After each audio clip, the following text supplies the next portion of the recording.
একদিকে ইসরায়েলের কেন্দ্রীয় শহর কফর সাবায় আকস্মিক বিস্ফোরণ, অন্যদিকে গাজা সীমান্তের কাছে রকেট হামলার সতর্কবার্তা।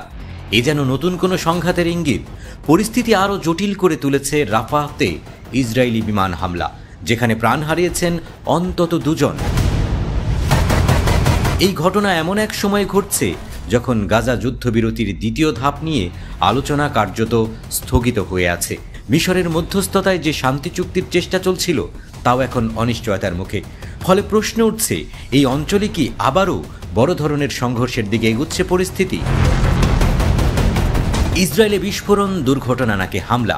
ইসরায়েলের কফর সাবা শহরে একটি রাস্তার পাশে দাঁড়িয়ে থাকা গাড়িতে ঘটে এই বিস্ফোরণ।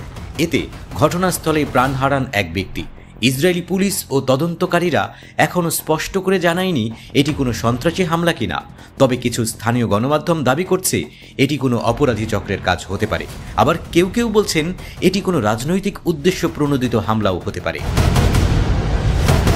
গাজায় ইসরায়েলি হামলা, উত্তেজনা কেন বাড়ছে? কফর সাবায় বিস্ফোরণের পরপরই দক্ষিণ ইসরায়েলে, বিশেষ করে গাজা সীমান্তবর্তী শহরগুলিতে রকেট হামলার সতর্কবার্তা বেজে ওঠে। এতে আতঙ্কে আশ্রয় কেন্দ্রের দিকে ছুটতে শুরু করে মানুষজন। তবে কিছুক্ষণের মধ্যেই ইসরায়েলি সেনাবাহিনী জানায় এটি একটি ভুল অ্যালার্ম এবং কোনো রকেট হামলা হয়নি। কিন্তু এর কয়েক ঘন্টা পরেই ফিলিস্তিনি সংবাদ মাধ্যমগুলো জানায় ইসরায়েলি বিমান বাহিনী গাজার রাফা অঞ্চলে হামলা চালিয়েছে।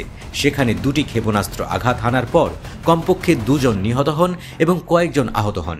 ইসরায়েলি সেনাবাহিনী IDF এখনও এই হামলার বিষয়ে আনুষ্ঠানিক বিবৃতি দেয়নি। এদিকে গত বছর থেকে গাজায় চলমান সংঘর্ষ বন্ধ করতে কাতার, মিশর ও যুক্তরাষ্ট্রের মধ্যস্থতায় একটি যুদ্ধবিরতির চুক্তি নিয়ে আলোচনা চলছে। প্রথম দফায় যুদ্ধবিরতি বাস্তবায়িত হলেও দ্বিতীয় ধাপের আলোচনা এখনও অনিশ্চয়তার মধ্যে রয়েছে। মূলত বন্দি বিনিময় নিয়ে ইসরায়েল ও হামাসের মধ্যে মতবিরোধ থাকায় আলোচনায় অগ্রগতি হচ্ছে না। হামাস চায় তাদের গুরুত্বপূর্ণ নেতাদের মুক্তি দিতে হবে, যা ইসরায়েল মানতে নারাজ। ফলে মধ্যস্থতাকারীরা আপাতত আলোচনার নতুন দিক নির্দেশনা খুঁজছে। বিশ্লেষকরা বলছেন, মধ্যপ্রাচ্যের বর্তমান পরিস্থিতি অত্যন্ত স্পর্শকাতর।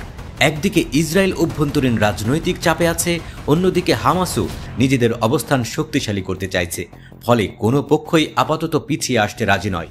যদি যুদ্ধবিরতির আলোচনায় দ্রুত অগ্রগতি না হয়, তবে গাজায় আবারও বড় ধরনের সংঘর্ষ শুরু হতে পারে। ইসরায়েল যদি হামাসের বিরুদ্ধে আরও কঠোর পদক্ষেপ নেয়, তবে পরিস্থিতি আরও অগ্নিগর্ভ হয়ে উঠতে পারে।